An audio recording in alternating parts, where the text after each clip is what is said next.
राम राम मंडळी, कलम 302 विलॉग या आपल्या मराठी चॅनलमध्ये आपलं स्वागत आहे. आज असा दिवस आहे की दोन दोन एपिसोड टाकावे लागणार आहेत. आता आपली स्टोरीचा एपिसोड मी आता टाकतोय आणि अर्धा एक तासांनी आपल्या ज्या मदतीचा एपिसोड आहे ना तो टाकणार आहे. मदत बंद केलेली कालपासूनच तरी 11 ट्रान्झॅक्शन 13 ट्रान्झॅक्शन काल झालेले आहेत. काय होतं, थोडा विषय वेगळा होतो. म्हणजे मुलांच्या अकाउंटला ट्रान्झॅक्शन झाल्यात, पैसे आल्यात. आता माझं काम एखाद्याने समजा 101 रुपया पाठवलाय, ती पोराला विचारलं पाहिजे का ना. 2-3 टाइम आपण विचारलं बा की बा एखाद्याचं नको राहायला तसंच किंवा काय. ती बारकं त्या आईला जाऊन सांगितलं की माझ्या काही विश्वास नाही का, सारखंच पप्पा विचारत्यात पैसे आलं का, मी काय चोर आहे का. हे आईला ही माझा घरचा खोटा न व्हायला बसलाय. तुम्हाला सांगतो, तुम्ही अजिबात ट्रान्झॅक्शन पाठवू नका आता, असा विषय. आता आपण सरळ आपल्या स्टोरीकडे जाऊ. आपण समाजात वावरताना लई वेळा बघतो, कुठेही वाचतो बघ की महिलांच्या अत्याचार झालं, असं झालं. ठीक आहे, मान्य आहे सगळं. पण एक विषय असा आहे की तो उजेडात येत नाही, कारण पुरुष तक्रार करत नाही. ह्या जगामध्ये काय वाईट होत नाही असं नाही, सगळं होतंय. मुलांच्यावर किंवा पुरुषावर सुद्धा अत्याचार केले जातात महिलांच्याकडून. लक्षात घ्या, अत्याचार म्हणजे त्याची इज्जत तुटली जाते, हा विषय. अशीच एक घटना बघायची. आता विषयच इतका नाजूक आहे, समजा कोर्टाच्या अधीन असले किंवा निकाल जरी लागला असला तरी डिटेल्स नाव घेऊन काय आपण सांगू शकत नाही. बऱ्याच अडचणी त्याच्या पाठीमागे, कारण त्यांनी 2 गुंतवल्यात ऑलरेडी, यांची दाखल केली या त्यांच्या विरोधात, असा विषय. पण त्यातला फक्त संदर्भ घ्या आणि सावधान सुरक्षित राहण्याचा प्रयत्न करा, एवढी हात जोडून विनंती. विषय असा आहे की मुंबई, ये हे मुंबई नगरिया तू देख बबुआ. ती एवढं बघाय सोपा हिशोब नाही. जे जितकं सुंदर चकाकणारं श्रीमंताचं शहर, व्यापाऱ्यांचं शहर, परप्रांतीयांचं शहर, अशी तिची ओळख असली, आपला माणूस, मराठी माणूस हा हळूहळू तिथून बाहेर पडतो. ह्या मुंबई, नवी मुंबई, ठाणे बिनेचा परिसर, इकडं मराठी माणूस जास्त आहे. मेन मुंबई बरीचशी परप्रांतीय म्हणजे फक्त युपी बिहारी नाहीत, गुजराती असतील, त्याच्यामध्ये मद्रासी असतील, यांच्या ताब्यात जाते. आणि दादागिरीची भाषा चालू झाली वरच्या लेवलमध्ये. आता हे शहरात घडलेली घटना आहे. एक टॅक्सी ड्रायव्हर आहे, त्याचं आता तो धंदाच असा आहे टॅक्सी ड्रायव्हरचा. दिवसा बी तिथं व्यवसाय करावा लागतो, रातचा बी करावा लागतो. साधारण 8-8:30चा टाइम रात्रीचा. नाव ठेवू आपण त्याचं, सचिन ठेवायला हरकत नाही, सांकेतिक. तो एका ठिकाणी स्टॉपला थांबला होता, जिथं बा लोकल थांबतील, लोकलनी पब्लिक मिळतं. मग एक स्पॉट असतं, तिथून धंदा मिळतो. तिथंच एखाद्या अज्ञात स्थळी जाऊन रिक्षा लावून किंवा गाडी लावून थांबल्यावर कुत्रं येत नाही. ती एक स्पॉट असतात, तिथून लोकांना जायचं असतं. त्या ठिकाणी थांबला. नंबर पद्धती, आता नंबरने लागला. ते तांबड्या कलरचे बूट आणि खतरनाक पॅन्ट आणि शर्ट घातलेले, शर्ट म्हणजे वर्दी घातलेला, 2 कॉन्स्टेबल पोलीस आल्या. नवाटपुरी, तराटपुरी, लेडीज का असा ना. पण आता ही कसं आहे जग, तो मला सांगतो. एखादी बाई दिसली, पोरगी दिसली की लोक चेकआउट करतात, बरेचसे न्याळतात तिला, तिचं सौंदर्य डोळ्यात हे करतात. अगदीच वासनांदा एखादा असला तर नजरेतून बलात्कार सुद्धा करता येतो, ते पण करतात. ही दोन्ही आहे अशीची. पोलीस दिखणी असं नाही तर कशात, पण वर्दी म्हणलं ना की माणूस बिचाकतो बरं का. तिथं लई डोकं लावित नाही, कारण वर्दी त्याला माहिती आहे की बाबा ही बी माणूसच आहे, पण आपल्यापेक्षा अधिकार आहे जास्त. हिने जर गोपशात घेतलं तर रक्त हागायला लावते, ही सोपं नसतं. त्याच्यामुळे माणसाचं जातच अशी, तिथं डोकं लावित नाही. लय उतरला अर. पण मनात एक ही त्या ड्रायव्हरच्या, सचिनच्या एक डोक्यात होतं. मला वाटलं झालं आता ते थोडं अधिकाऱ्याने वागतात. ऐ चल, त्या का विशिष्ट ठिकाणी 7 किलोमीटर अंतर होतं. मला वाटलं झालं, पोलीस म्हणल्यावर दिलं तर दिलं, नाही नाही दिलं आता काय पैसे देणार नाही. पण मॅडम येत म्हणल्यावर, मुली येत म्हणल्या, एखाद्या वेळेस लेडीज देत्या बी, असा विषय. घेतल्या गाडीत घेतल्या, चालू झाली गाडी. 3-3.5 किलोमीटर झाल्यावर ते म्हणलं साईडला घे. चांगला वर्दळीचा रस्ता होता, पण जागा होती. साईडला घेतल्यावर त्यातली एक जण उतारली, वाईन शॉपमध्ये गेली. 4 बिअरच्या बाटल्या असत्या. हा, बिअरच्या बाटल्या घेऊन आली माघारी. ती चकना बिकना सगळी येऊन परत बसली. ह्याचा आपल्या डोक्यात माणूसाच्या ना शेवटी चायला याच्यात का काय काय करायचं आपल्याला बा. आता सगळे अधिकार त्यांना दिलेले आहेत, देतो आपापल्या संविधानानुसार मुक्त आहे बोलायला वागायला. हा, संचार स्वातंत्र्य म्हणतो आपण त्याला. आपल्याला काय आपल्या बाळाशी मतलब, दिलं दिलं नाही नाही दिलं आपलं पटकून परत लाईनला जाऊन लागावा ही त्याच्या डोक्यात. एक बाड मारायचं शेवटचं, घरी जायचं जेवायचं झोपायचं. बाटल्या आणल्या तिथे ठेवल्या. इकिनी तर तिथंच उघडली बा एकच. हिने एक गोठाण ती एक गोठाण ती गोठ. म्हणलं काय नाही असंच असतं मला. त्याला काय ती मुंबईत राहणार सगळं माहिती. इतकं वाईट वाईट रिक्षा ड्रायव्हरला लय दुनियाची कल्पना असते. माणूस नुसता बघलं तरी ते स्कॅन करतात की हा कसा आहे काय आहे कोण काय आहे. आता पाठीमाग आपले पुण्यातले एक रिक्षा चालक आहेत, त्यांनी मला सांगितलं की बाईने विचारलं त्यांना एका, बाई थोडी नाही उद्योगपती बाई, की कुछ गलत काम करने वाला आदमी मिलेगा क्या. नीट बघितलं. हा, बाई तसली म्हणजे मराठी नव्हती अशी समजा नाही का, बाहेरचे हिंदी भाषिक, बाहेरून इथं आलेली स्टेबल झालेली शर्मा वर्मा तसली. म्हणला मॅडम गलत मतलब समझा नहीं मैं कुछ, मेरे पति को ठिकाणे लागा नाही. याला स्टिअरिंगही सापडाना त्या रिक्षाची आणि ब्रेकही गावाना. असा आघात होत्यात ही समजून घ्यावं लागतं. ते आपला सबस्क्रायबर होतं, ते रिक्षावाल्यांनीच फोन केला, म्हणलं मामा असा विषय सांगितलं. शनी तिला समजून, आज सबस्क्रायबर आपला चुकत नाही. काही विषयाला तुम्ही न्यार घ्या, शांत घ्या, काहीतरी मार्ग काढू आपण. ठीक आहे तुम मुझे रोज लेके आओ. आता परिस्थिती अशी आहे, नवरा तर वाचलाच, त्यांचे घरात वाद होते काहीतरी कोट्याधीश लोक. नवी सफारी घेऊन दिली नवऱ्याने तिला हे करायला जायला यायला म्हणजे असं. पण ती बाई बोलते अभि अच्छा चल रहा है ठीक आहे, वाचला ना नवरा. आता याच्या ह्या रिक्षाऐवजी जर एखादं ती लांब लांब जे फेवलं 17-18चं रातचं कोयता गँगमध्ये ती लाल बिर्याणी खाणारं आणि 12 पिणारं जर भेटलं असतं ना गुन्हेगार प्रवृत्तीचं, खलास नवरा आत्तापर्यंत फोटो. ही दुनिया आहे, तपासही नाही. पण वाचलं बिचार. ह्या ड्रायव्हरला सगळं माहीत. ह्याने आपली गाडी चालू, ती दोघं गोट गोट हाणत्यात दोघी जणी. ती बाटली संपवली त्यांनी. पुढे 500-600 मीटर गेल्यानंतर प्रत्येक त्यांनी ते हे असतो आरसा असतो मध्यभागी ड्रायव्हरच्या वर, त्यात आपलं लक्ष असतंच ना. नंतर ड्रायव्हरला सगळीकडे बघावं लागतं. आरशात उजवा आरसा डायवा आरसा सगळं आपलं चालू. ह्या दोघी एकमेकाच्या मानाचा किचगेच होत्या, मानाचा एक दुसरीच्या. प्रगती झाली, मुलगी शिकली प्रगती झाली. म्हणला बरे आपल्या गाड्या चालत चला की बरे बा आपलं कुटुंब चांगलं आहे. तसं आयला माया पोरींचं कसं व्हायचं, कुठलं क्षेत्र चांगलं राहिलेलं नाही, अवघड आहे बा. हे गिफ्ट म्हणजे लेस्बियन पण दिसतात वाटतं. आपल्याला काय करायचं, दिलं भाडं नाही दिलं. आल्या स्टॉपला आल्या की यांनी ते एक बाटली त्याची मोकळी त्याच्यातच टाकली त्या बॅगमध्ये. बॅग त्याच्याकडे दिली. भैया आपका पैसा लेके जाओ, हिंदीत बरं का, लेके जाओ. गेल्या दुसऱ्या मजल्या ही गेलं आपलं गाडी साईडला लावली त्यांच्या पाठीमाग. 9:15 वाजले असते. आ जाओ 2 मिनिट रखो उधर. ती आत गेलं त्या रूम मध्ये डबल बेडरूम होती. एक बेडरूम एक हॉल होता. त्या हॉलमध्ये एका खुर्ची होती, ही ठेवलं. इकिनी तर दरवाजा लावून घेतला. दरवाजा लावल्यानंतर यांच्या टिंबावर काटा उभा राहिला. म्हणलं आता धोका आहे, आपल्या नाटकाचा पडदाच पडला. म्हणला आता काय करणार आहे, फक्त सुटायचं कसं.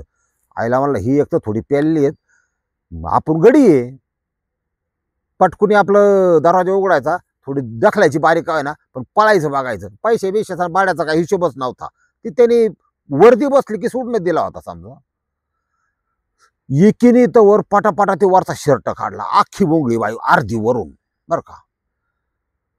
तू जर वराडला मग लागले ना मराठी बोलायला, वराडला तर तुझ्या अत्याचाराची केस दाखल करेन.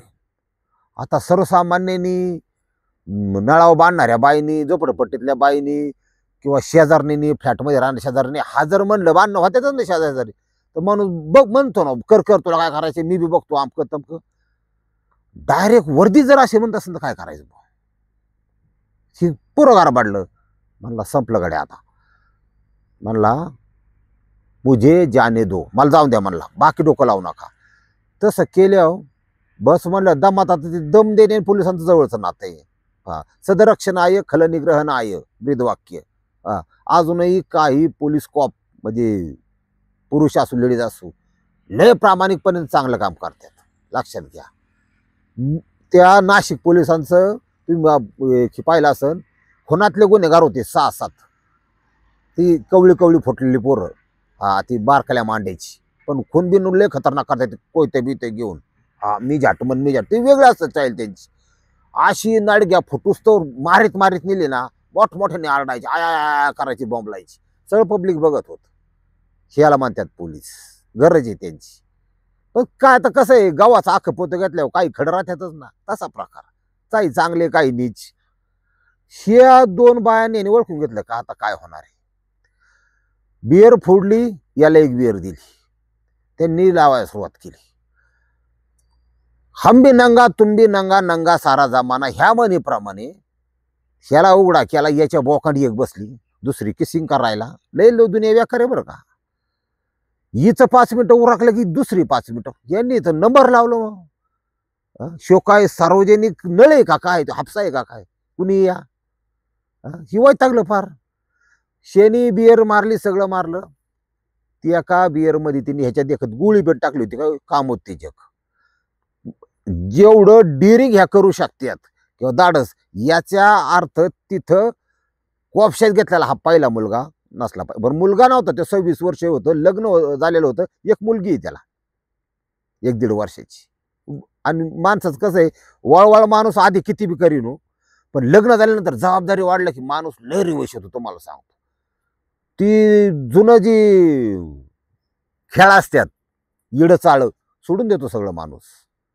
जबाबदारी. आणि पुरुषाचं कसं असतं, लेकरू झालं त्याचा हात हातात घेतला चिमुकला, त्याला माया फुटती बापाची, ती चेहरा. मग असं वाटतं आपल्याला जीवनाची एक दिशा मिळाली, ह्या चेहऱ्याकडे बघून जगायचं, आणि ह्या चेहऱ्याला मुलगी असो मुलगा असो काहीतरी चांगलं बनवायचं. आपण कसंही जगू, आपलं 10 गेलं 5 राहिलं, पण याला चांगलं भवितव्य देण्याचा प्रयत्न करायचा. त्याला म्हणतात बाप. ते म्हणलं आता संपलं गाड्या, आता काय करायचं. यांनी जी ऊसतोड्या सुरुवात केली, एकामागे एक खळं चालू. ती पहिली दुसरीला मानायची, आता काय फवारा उडावती का काय. हा विषय लय नाजूक आहे, गहन आहे, आणि मी तुम्हाला सगळं हळूहळू समजून सांगणारच. हा, मला बी लय दबाव असतो, तुम्हाला खरं सांगतो, काय हाय ती बरं आहे. मग हा विषय साधारण 40-45 मिनिटं त्यांचा चालला. याचा तर कार्यक्रमच ओके. गोळी टाकली असली ना, तुम्हाला आता गोळीचं दारूचं काय नातं आहे तुम्हाला सांगतो. ही होती काय माहिती त्याची गोळी. गोळीचा अर्थच मुळात असं आहे की त्याच्यात एक विशिष्ट प्रकारचं औषध असतं. डायबिटीजची असू, बीपीची असू, डोकेदुखीची असू, अंगदुखीची असू, साधी डिस्प्रिन असू, काही असू, कसली गोळी, एक औषध असतं ते आपल्या शरीरावर आपली ज्याच्यासाठी ती आहे काम बी करतं. आणि प्रत्येक गोळीची एक वाईट बाजू बी असते. ध्यानात वाईट बाजू म्हणजे एका बाजूला काम करतं, दुसऱ्या बाजूला त्याचे दुष्परिणाम पण असतात. कुठलीही गोळी लिव्हरला आणि किडनीला त्याचा अर्क काढून तो गाळून लगवीतून बाहेर काढावा लागतो. असे किडन्या डॅमेज होतात त्या गोळ्यांनी. हा, आमचा एक जोडीदार आहे, सर्दी आली खा गोळ्या, थोडं डोकं दुखलं खा गोळ्या, रात्री लय झाली सकाळच्या पारी उतारताना डोकं दुखते खा. तो नुसतं गोळ्या खातो, चपाती कमी गोळ्या जास्त खातो. अशी बी लोक आहे, फार भयानक आहे, शरीर वीक करून टाकते.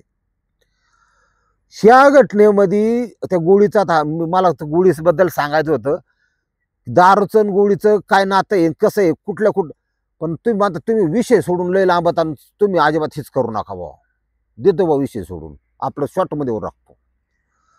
पण एक सांगतो, आपली डायबिटीजची बीपीची कुठली गोळी असते, ज्या वेळेस तुम्ही दारू सवय असा अल्कोहोल घेताल, अल्कोहोल घेतलेल्या माणसाला कुठलीच गोळी इफेक्ट करत नाही. ज्या दिवशी अल्कोहोल घेतात त्या दिवशी कुठलीच गोळी खाऊ नका, का ते काम नाही करत. कशाला किडन्या खराब करता, मोका लिव्हर का खराब करता, काम नाही करीत, ती निष्क्रिय होऊन जाते. असं आता तुम्हाला मेन मुद्दा येतो, 45 मिनिटं साधारण हा विषय चालल्यानंतर याच्या डोक्यात तर पुरा खटका बसलेला की काही होऊ दे पण यांचा करेक्ट कार्यक्रम करतो. हा, इतका हुशार माणूस होता, त्यांनी तिथून उठला असं तात्काळ सरकारी हॉस्पिटल गाठलं. रात्रीच सरकारी म्हणजे तुम्हाला सुविधा कशी, डायरेक्ट डॉक्टर तिथे गेला, म्हणला माझ्यावर 2 महिलांनी रेप केली आणि मला माझं हे पाहिजे, कारण त्याच्या बरेचशा शरीराचे अंग ओढले गेलेले होते, काही ठिकाणी चावा घेतलेला होता.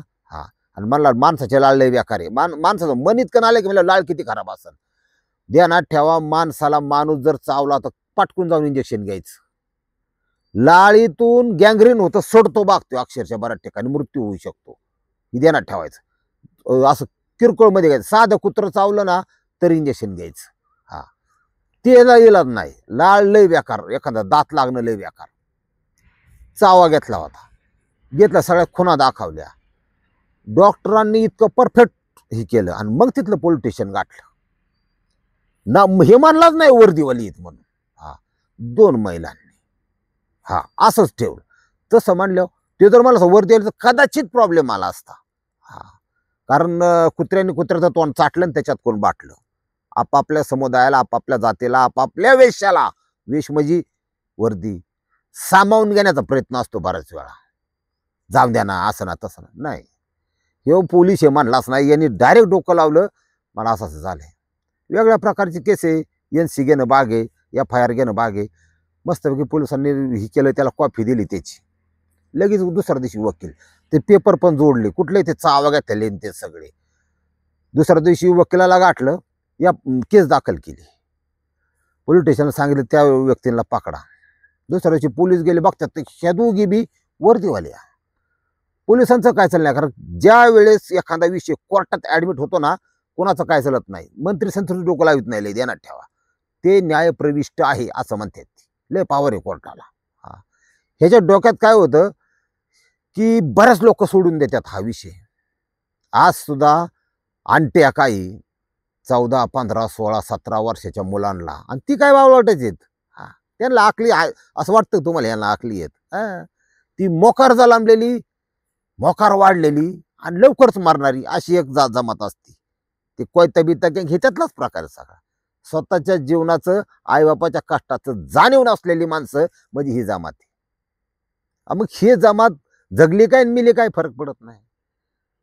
ज्याला खायला मागे, जे सरकारी भात खाऊन जगत आहे, ते दुसऱ्याचा लग्नातला कोट घालून फोटो काढते ते बॅनरवर. भावी नेतृत्व, उद्याचा आधारस्तंभ. कायचा आधारस्तंभ आहे? तू काहीतरी क्राईम करणार आणि तुरुंगात सरकारच्या पैशाने, आमच्या टॅक्सवर जगणार. कायचा? तुला दुसऱ्याच गँगवाली तोडणार नाही तर पोलीस मारणार. कशाचा आधारस्तंभ तू? हेच सुधारलं पाहिजे.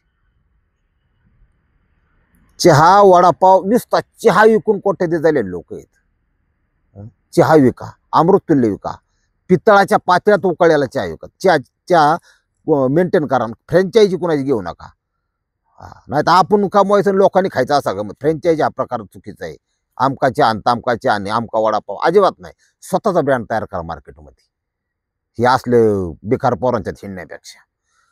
ह्यानी कोर्टात केस दाखल केली, वकील बिकील ही हा पौची व्हायचीच निघाला म्हणले ड्रायव्हर. हा, सचिनचा इतका भारी कार्यक्रम झाला की पोलिसांना नाही जाऊन त्यांना अटक करायला लागली. मॅडम, विषय कसा असला तरी कोर्टाच्या अधीन गेला, तिथे गेला, आम्हाला अटक दाखवावं लागेल.